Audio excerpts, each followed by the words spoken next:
recording. Okay. So what are we doing here is we're continuing on where we left last week. So let's start with the topic of how we can store the objects created out of our own classes into data structures. And I'm just writing an example class here. This is what we did last week, basically.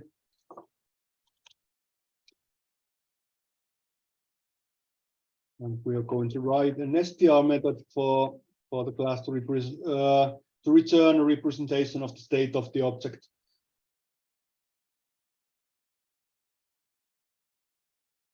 Something like this should be fine, I think, and then let's try it out. So let's create a student object, something like the name of this student is Simon. The ID is 1, 2, 3, 4, 5, and Simon has 45 credits. And then let's see that the str function also works. So when we print it out, we get the name Simon ID 1, 2, 3, 4, 5, and 45 credits. So it seems to be working. So what we're going to do is create a couple of objects.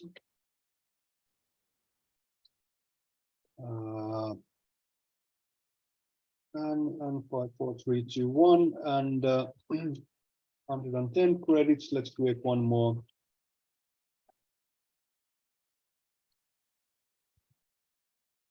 James, and the ID is all 9s, and James only has 11 credits. And so what I'm saying that we can store these objects into a list if we want to, like we did with any of the objects beforehand. So let's have a list called students, or let's have a variable called students, and then create a list, and then we just store the references of these objects into a list. So what it means in practice is now that for all these three objects, we actually have two references. We have these variables S1, S2, and S3, and then we have the items in this list students, which are also references to same objects, which means that if you want to print the name of one of the students, we can do something like let's get item 0 from students list and then get the name of that student, for example. So this returns the name Simon.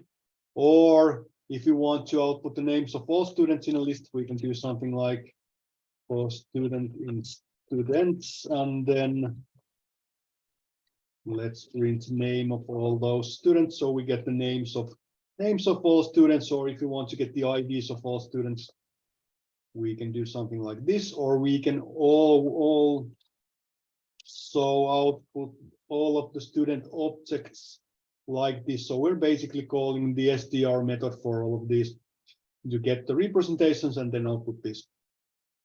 So there is actually nothing new here again. So what's happening is that we are just storing items into a list, and like we found out before, whenever we are storing something into a list, we are not storing the actual objects, but instead we are storing references to actual objects, like in this case, and then we can use these references to access the actual objects. So what it means in practice is that if I change one of these student objects, let's say I do something like this. Let's say that I want to give the first student more credits. So I increase the credit count by 10. And then when I output, let's do this again.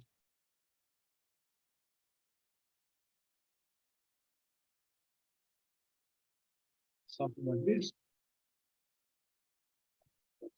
And then when I output it, we can see that now Simon has 55 credits instead of the original 45.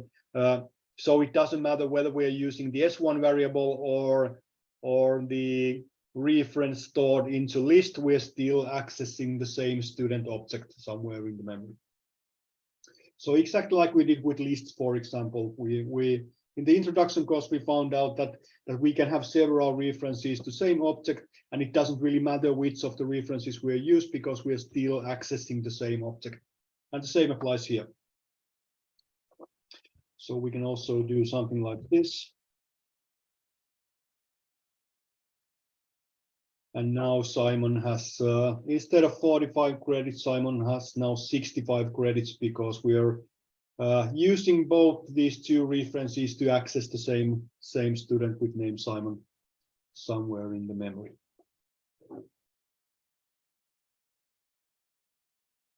Okay, let's find out something else. What happens if I output the list of students like this? So let's execute this one. And now, instead of getting the string representation of each of these objects, I'm again getting this main student object that, and then some kind of hexadecimal address or code or whatever it might be, which isn't really useful because it doesn't give us any information about the content of the object. And the problem in Python, and this is sort of unfortunate in Python, it's a design thing, but in Python, when you're outputting a list, it doesn't call the str object. Instead, it calls the str method. Instead, it calls a method called repr, which is shortened for representation. And again, you can see that the Visual Studio Code does it for me if I want. And the basic idea is that in this case, we also return a string representation of this object. If we look at the Python definitions, the Python, like the formal definition of language, it says that the repr, however we pronounce it, the representation method should return a string which we can use to create a new similar object. So basically it should return something like this, for example.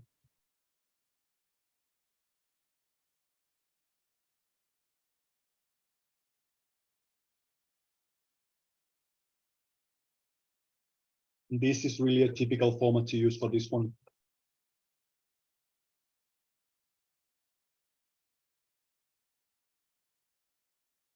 So now when we execute the code and when we output the students list, we can see that now we get some kind of somewhat meaningful representation of each of these objects.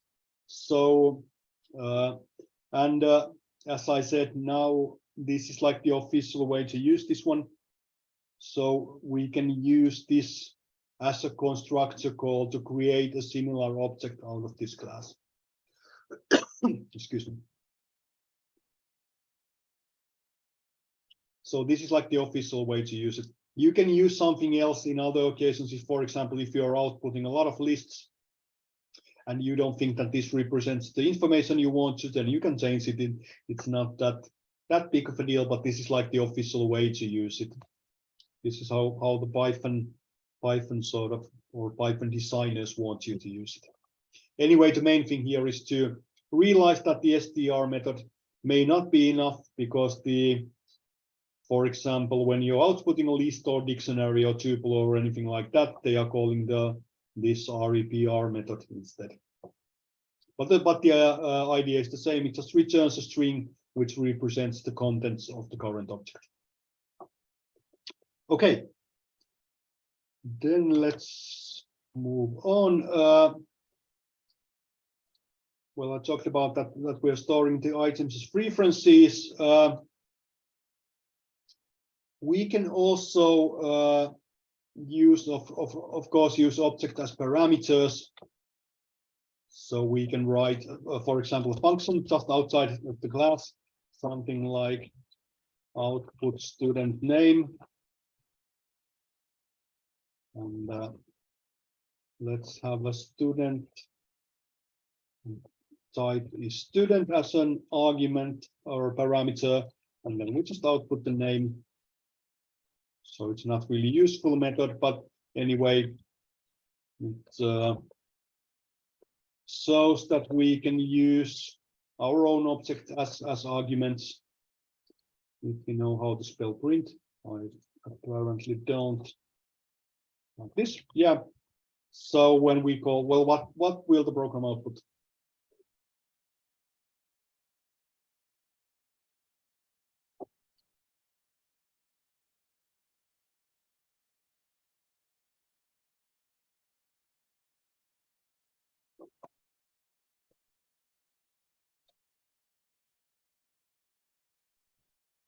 At least think, even if you don't want to answer. So the program passes this object, student object, as an argument for this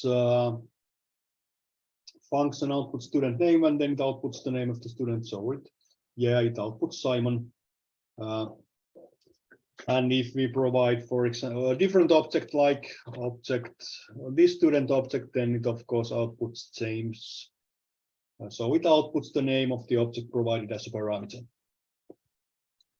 Okay, we can also write methods in classes which get an object created from the same class as an argument.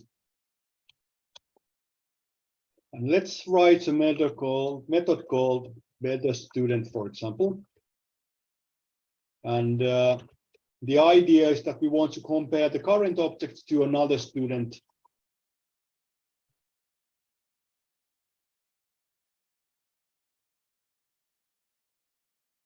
Something like this.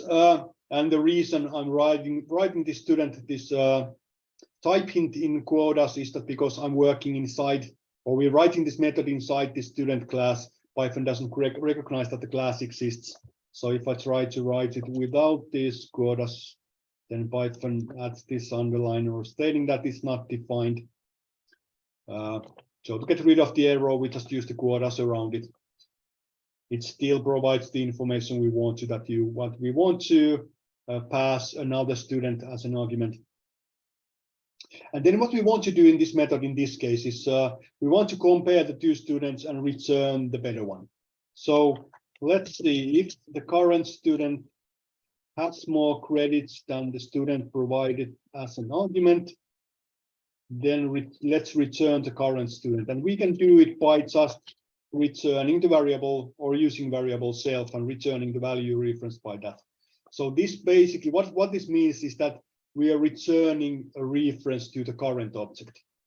Let's see how it works in a minute. And if the number of credits isn't higher, then let's return student 2. So let's compare Simon to James, for example.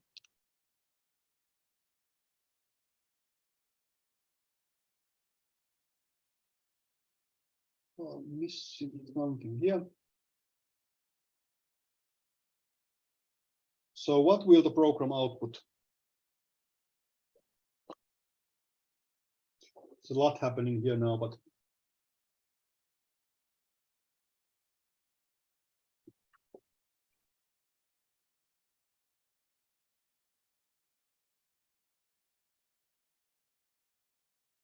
what will the program output? Yeah, I think it outputs Simon, and it outputs Simon because Simon has sorry, I was supposed to compare him to James. As I said, I just mistyped, so it outputs Simon. You're right. If I compare Simon to Anne like this, and then as we saw before, then it outputs Anne. So we have a method where we compare the current object to another object from the same class, and then we just return a reference to the better one. And what's important here is the fact that we can use the self variable like this. We can return self, which basically returns the reference to the current object. So in this case, if the object referenced by S1 is the better one, better in a sense that it has more credits than the other object, then it returns the reference to S1, and if it isn't, then it returns the reference to S2.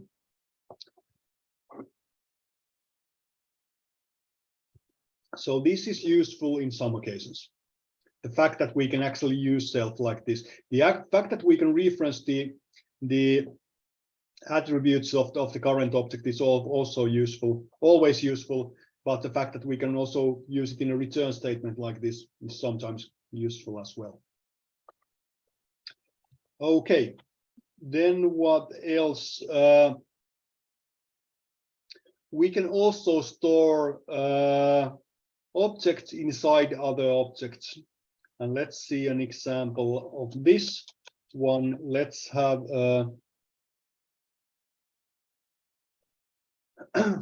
yeah, good question. Is there any difference if we passed S1 as an argument and not call the method on S1? It is in a sense that we are referencing because we are calling it from S1. We have the access to the attributes of S1, and then we can just provide S2 as an argument. We could have of course, we could have a function, something like better student, where we would have two student objects.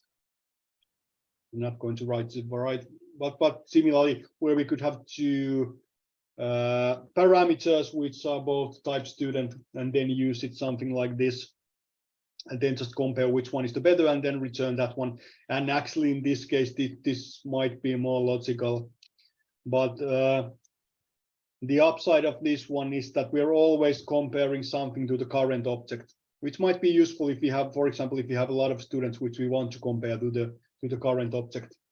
So it might be easier to do it like this. Anyway, the logic in this one is that we are always doing the comparison towards the object we have in here. Having here in the method call. So we're always doing the comparison towards S1 in this case, because we're calling the method by using the reference S1. Okay, then what I was talking about was the fact that we can also use object as attributes in other classes or in other objects. And let's write something like a, what did we have here? A completed course is actually quite nice for this one. So we have a class that models a completed course. And we're going to have a constructor, and in this constructor, of course, we have a variable self, and then let's say that we have a name of the course. We could have a course class, but in this case, let's decide that we only want to have the name of the course. So course is a string, and then we have the name of the student who has completed the course, or not just the name of the student, but the actual student object. So to type the student, and then because the course is completed, we probably want to have a grade of some kind like this. And then just again, let's set the values of attributes based on the parameters.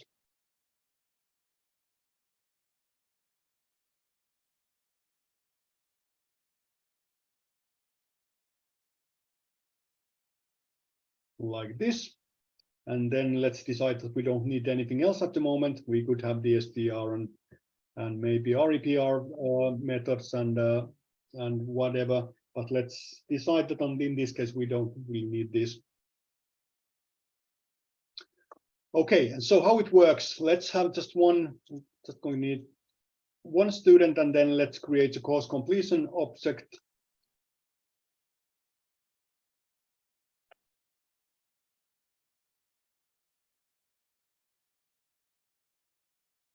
No, it was completed course. Just remove the import over there. And then when we create a completed course object, we need to provide the name of the course. So the name is Intro to Programming. And then the student, let's use Simon. And then Simon received 3 as a grade for the course. So now instead of creating like storing all the student data in this class, like having student name and ID and and total number of credits and so on in this class as attributes, we can have the entire student object as an attribute for this class, which is really useful because it's logical to store the student data in the student type object, but it's also logical to have the student information in the completed course object, and then we can just use the student class for this one to store the data. So now if you want to see which course was completed, we can of course get the name of the course. We can also get the grade. And if we want, we can get the entire student who completed the course, which just outputs the student object. So basically we get intro to programming and 3 as a grade, and then the student object. Or if you just want to get the name of the student, we can call the name or get the name attribute from student. So basically we get sequence or this sort of chain of completed.student.name, which means that we get the name of the student who completed this course in this from this completed course object, which has a student type object stored, and then we can call the name of the student or get the name of the student by using the attribute name from the student class. Something like this.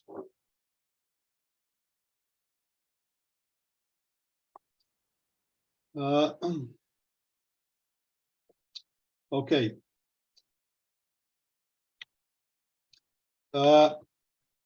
We've talked about the none keyword before, I think. And again, it's important when we're creating our own classes, because again, the keyword none denotes that there is no reference. And let's see how it's useful. Let's see this better student method. So let's say that we want to, when we are comparing the two students, we actually want to get the one with more credits than the other. So in this case, if you look at the if-else comparison here, if they have an equal amount of credits, then it also always returns student number 2, because in that, if the credit number is equal, then the credits of the current object is not greater than the credits of student 2. So let's change it a little.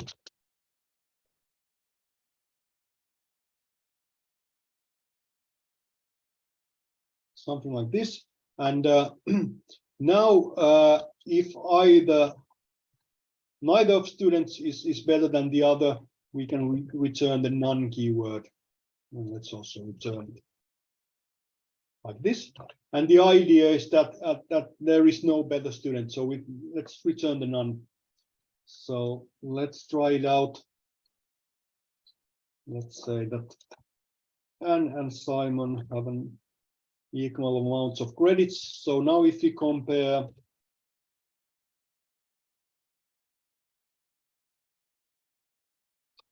what was the name of the better student to S3, and then let's output that one. We of course we get Simon, because Simon has more credits than James.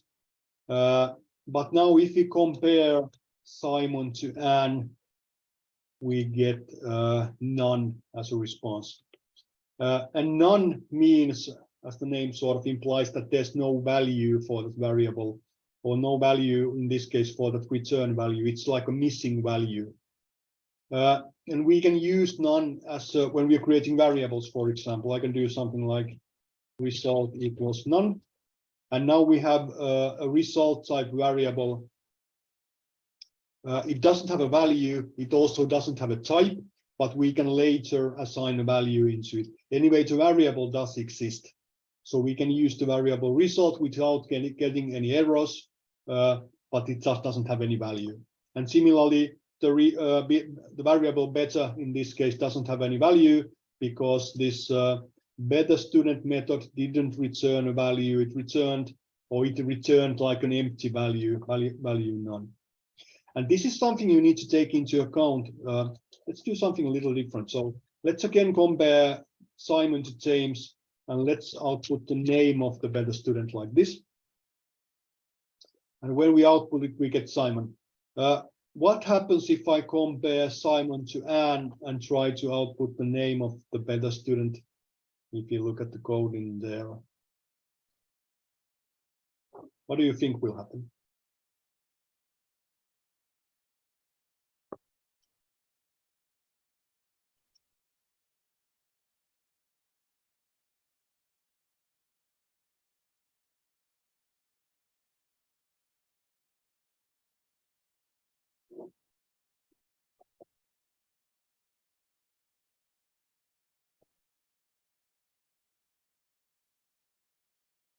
So if we execute the code now,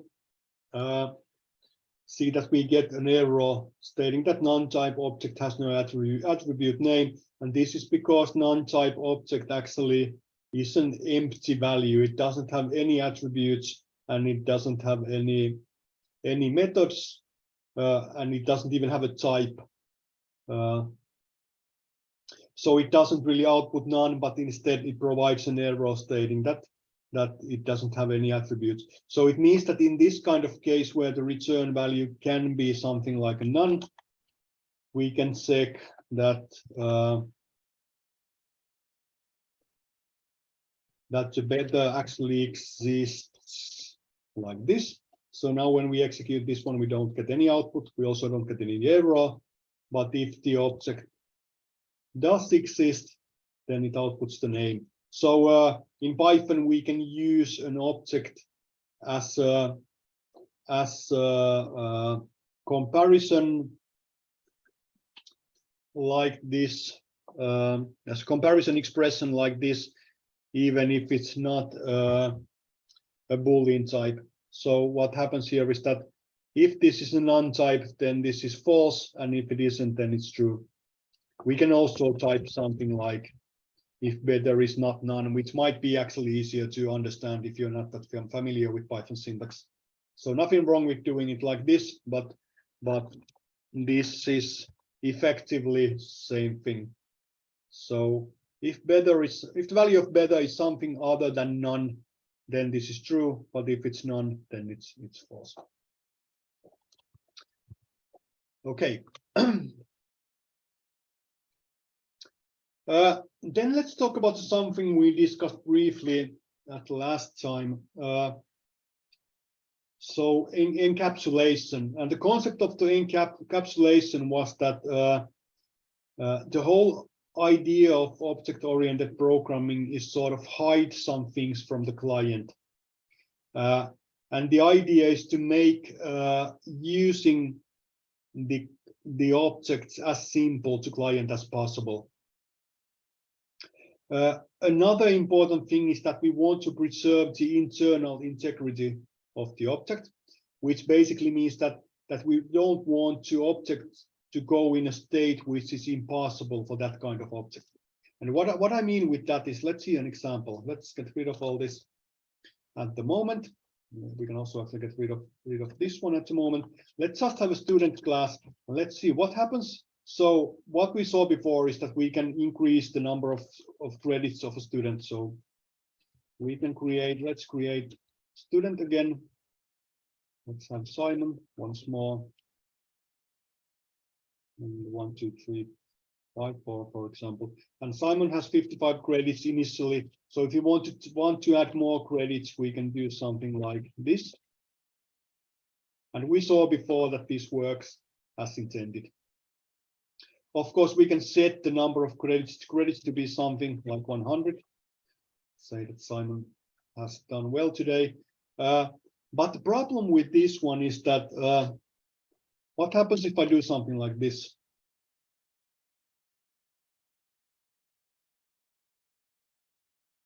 Well, this is sort of easy and this is sort of obvious. So I can set the value to -100 if I want to.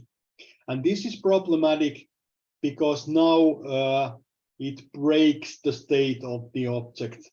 The internal integrity is not preserved in this case because, well, nobody can have negative amount of credits, regardless of how bad of a student you are. You can't have less than 0 credits.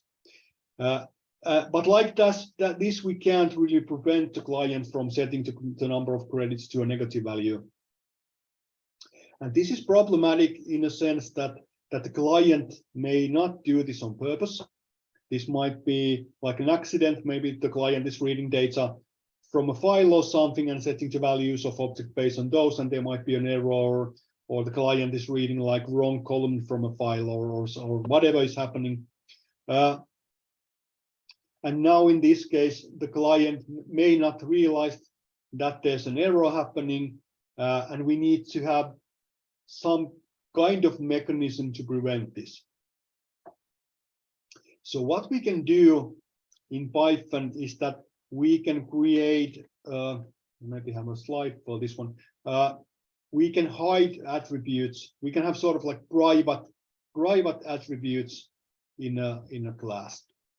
And to create a private attribute, what we do is we add 2 underscores in the front of the name of the attribute. So instead of credits, we want to call it credits with 2 underscores.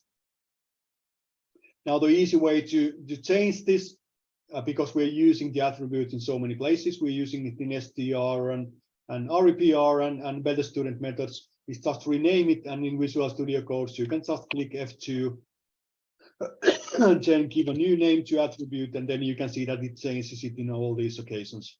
You can change the name of any attribute. If you want to call the ID a student number instead, and it's easy like this, then it changes it in all appropriate occasions. So this is a really useful feature. Anyway, let's call it ID because ID is great in this. But now the credits, and now let's see what happens when we try to access the number of credits.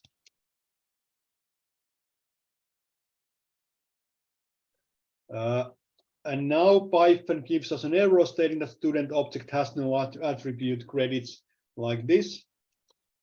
It also doesn't have an attribute credits like this. So now we can't access the credits. So, okay, this doesn't really solve our problem. I mean, in a sense, yeah, we did hide the attribute from the client, but we might want to, it's likely that the client actually needs the information about the credits at some point. So we need to provide a service for the client, which the client can use to actually access the number of credits. And we can use it by writing something called the getter method. So getters and setters are like special kind of methods which we can use to read and write the values of attributes of an object. And to write a getter, what we do, well, let's first write a method. Let's call the method credit, because that's a sort of self-explanatory name for that one. And then we just return the value of the hidden attribute. And we also are going to annotate this with the DAC property, which means that it tells is a function to be used for getting an attribute value. Well, I don't know if that's actually useful, but the idea is that now we have an attribute which we can use for this one. And the attribute is called credits. It's the name of this method here. So now when we execute the program, we actually get 55 as a result. So now it returns this value here. The upside of this, of doing it like this, there are the one is the encapsulation, but the other one is that it's also about the encapsulation, is that we can sort of we can return whatever we want. So if we decide that all students have 5 credits more than stored in this credits attribute, let's say that everyone gets 5 credits just for participating in something in our fun university, then we can add 5 to all returned number of credits. So in this case, it returns 60. So we control the value returned to the client inside the class. Okay, the client can still, if you try to change the number of credits.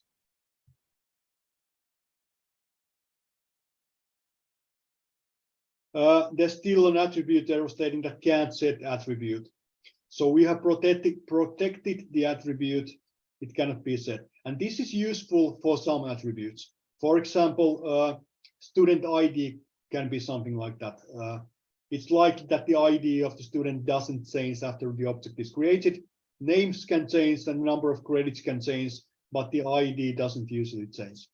But the number of credits can change, and that's why we want to have a way to change it. We want to provide a service for changing it for the client. So let's write a setter method.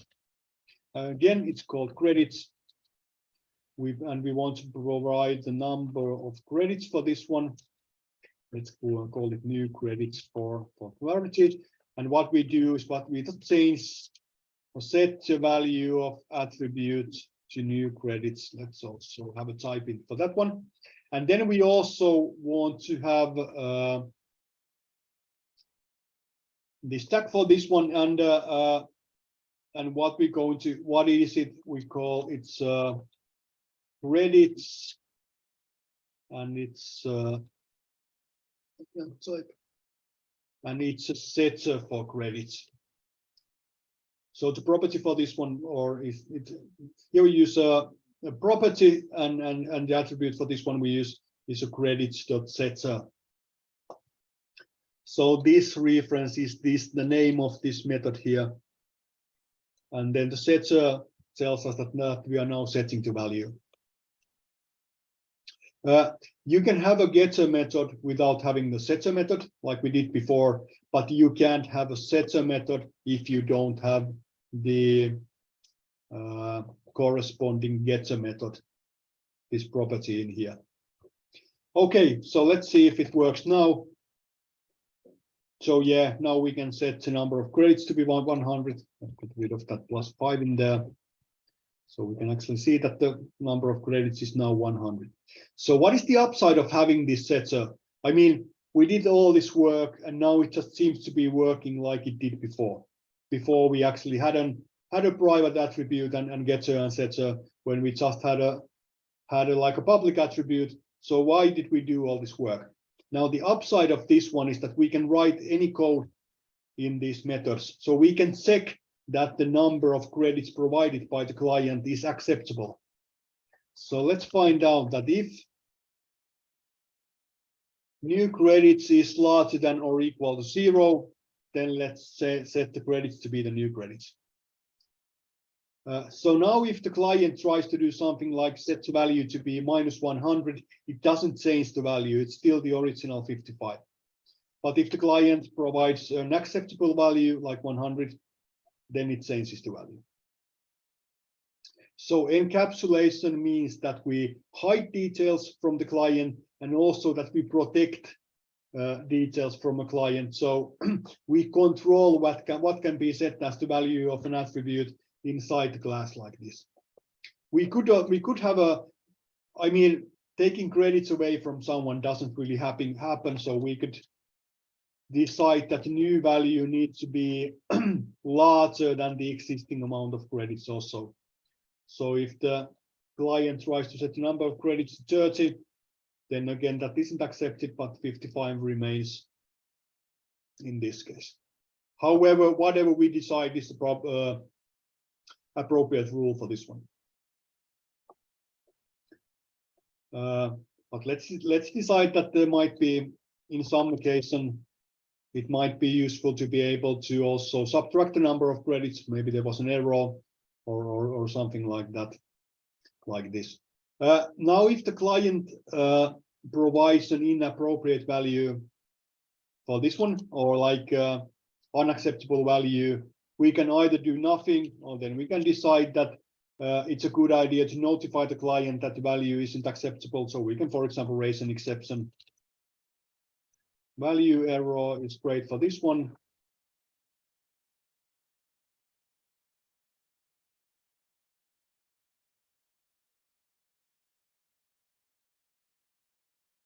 Something like this. So now if the client tries to set the number of credits to be a negative value, then we get an error stating that number of credits must be a positive integer, which might be useful.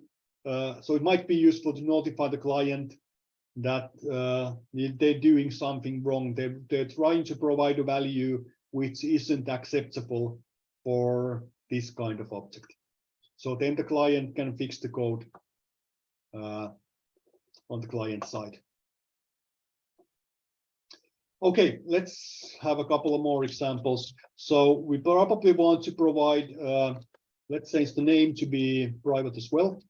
And not all attributes need to be private. Not all of them need to be hidden. If you have an attribute where it's perfectly fine to set the value to anything, then and it's perfectly fine to read the value as well, then there's really no point in making it private. So making it private is useful if you want to sort of protect the attribute, like we do with the credits. We don't want the number of credits to be a negative value, but if there's something that can be changed, like a name, for example, it's difficult to come up with rules for names, but still. So if you don't want to protect it, then we can keep as it is. But let's say that we want to have some kind of rules for what the name can be set. So let's again change this to a private value by adding 2 underscores, and let's have a getter for that one. So again, we return the value of name, and then we announce it to be a getter like this. And then if you want, because people's names do change for various reasons, we can also have a setter for that one.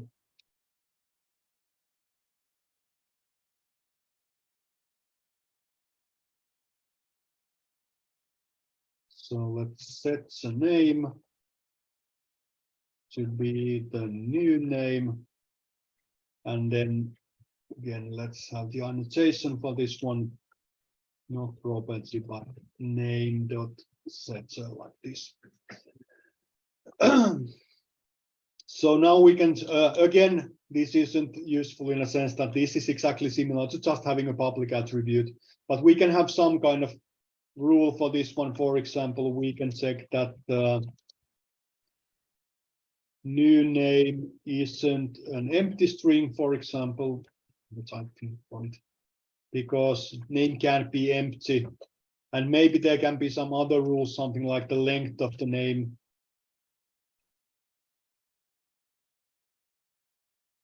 Length of the name needs to be more than 1 character, I think. I mean, it can be 2 characters, but name probably can't be just 1 character. Or I don't know, maybe it can. Let's just assume that the length of the name needs to be more than 1 character, which is sort of implied for the fact that it can't be an empty string already. So maybe that's enough rule for that one. And for ID, we can again decide, let's make it private as well. We can decide that we don't want to provide, we want to have it's useful that the ID can, client can read the ID. So let's have a getter for that one.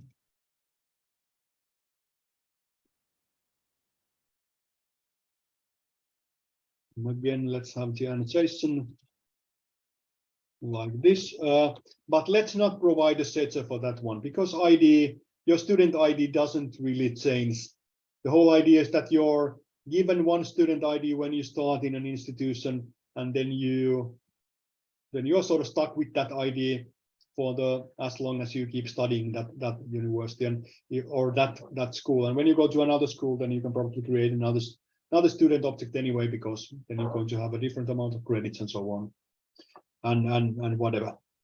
So this could be probably something that works. So what you need to think whenever you're writing attributes is that, do you want to provide a read and write access, or read access alone, or neither do the client? There might be some occasions where it might be useful to hide all the access to the attribute for the client if it's something that just used for the class, like the internal use of the class, some kind of other ID which you actually need for something, but you don't really want to provide that for a client, then you can have an attribute that the client can't access.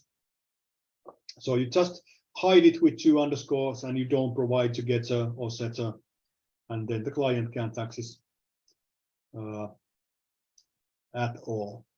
Now, something you need to realize in Python is that it is actually possible to access these private values as well from the client side, but again, it's meant as a notation, and it isn't straightforward. You can Google it if you want to, how to do it, but it's to tell the clients that the client is not supposed to access the attributes themselves, and even if they want to, they can't do it directly. They need to use a sort of a special kind of trick for that one.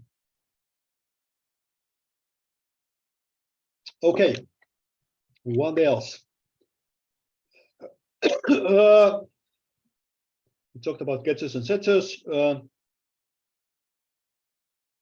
We talked about this one. We can also hide the visibility of methods. Or change the visibility of methods, so we can hide methods from clients. So let's say that we have some kind of method which we use internally to check if an ID is okay or ID is available, for example. So we can check the database or something. So let's call it ID okay. And self an ID is an str, and then it's let's just say that the length of the ID needs to be exactly 5 characters or something. And if it isn't, then we'll return false. And anyway, the idea is that now the client can't access this method, but we can access it. So for example, when we are creating this class, we can check that if ID is okay for the provided ID, then let's change it to this one. And if it wasn't, then let's set the ID to be something else or something like that. So again, the client can't access this method, but we can access the method inside the class. We just need to remember you used self dot something when we are accessing it in this case. So the same thing that we did with attributes also applies to methods. We can hide the access to methods by using 2 underscores in the start of the name like this. So if you try to call it from the client,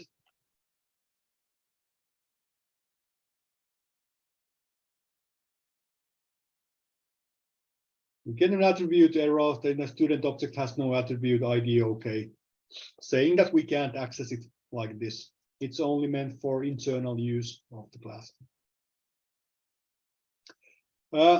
Okay, and then as a final thing for today, a couple of words about static members. So in addition to having class member or object members like attributes and methods, we can also have class members, and we call these static members. And these are not needed as often as we need attributes and methods, which we need for basically any class we are writing. But these are sometimes useful. And the idea of static member is that it's shared by all objects of class. So there's only one value for each class. And for student class, we could have something like what could we have? Let's have something like email domain, and it's going to be helsinki.fi for all the class, all the students created out of this class. It doesn't have an email, but we could let's add email address in here.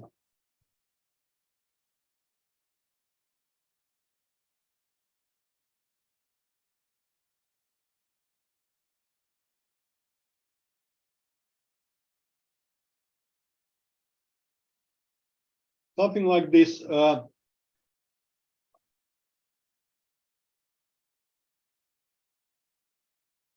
And now we can access this email domain from the client side, but we don't need to use any object for that one. We can just use the name of the class, like student, and then the name of the variable. And the reason I wrote this variable name in all capital letters is because that's the way in Python to announce that something is supposed to be a constant value. It's not supposed to change.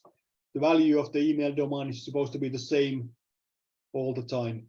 So writing a variable name, whether it's in class or somewhere else, in all capital letters means that it's not supposed to change. You assign a value to it once, and that value is supposed to remain throughout the program. So we can,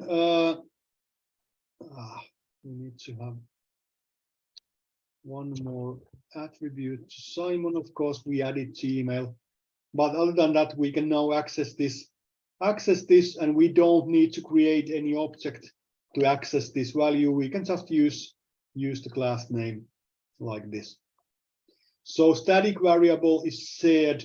It belongs to the class, not to the object. And we write it inside the class, not inside any of the method. It's not an attribute of an object. It's just the value, or like a class variable. So as I said, these are not needed as often as we need attributes, but these are sometimes useful. When you have some information that is shared by all objects in a class, then you can use it. We can also have a value that can change. We could use something like this, although this is potentially dangerous. Anyway, I'm going to show it to you. So let's have a counter, and whenever we create a student object, let's increase the value of counter by 1. Let's create some students.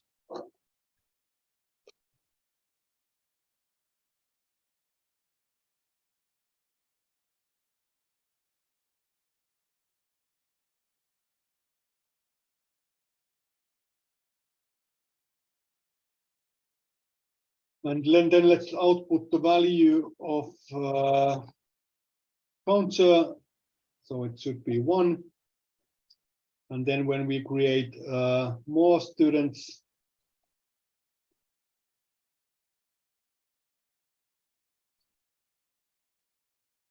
like this, let's just change the name of the variable. Then the counter, the value of the counter increases each time, so it's 1, 2, 3, 4. So again, it's one shared value for all the entire class. It's not an attribute. All the objects don't have their own counter. There's just one counter in the class like this. But as I said, having sort of a counter like this can be dangerous because it's really difficult to count whether you're actually losing some objects, whether some objects are deleted. So it shouldn't be used exactly like this. But this now it keeps a count on how many objects we have created from the class. It doesn't necessarily mean that they are all still existing. In this case, they are, but it keeps a sort of reliable count on how many objects we have created out of class, which might be useful information in some occasion. Anyway, the basic idea is that there's only one counter for the entire student class and for all the objects created out of the class. It's not an attribute, but it's a class variable. And that's why when we access it, we don't use any reference to an object. Instead, we use the student class name and then the counter, like this. We can access the counter again without creating any objects. So it's going to be 0 eventually and so on. It's also possible to have static methods. Again, those are not used as often.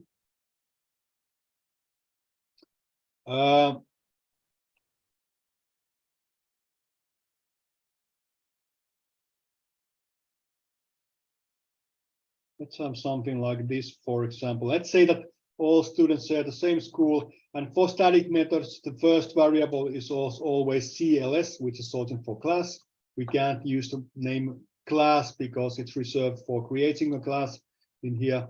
So it's CLS, and then we can have any let's not have any variables for this one. Then output something like this in here, and we also need to annotate it to be class method like this.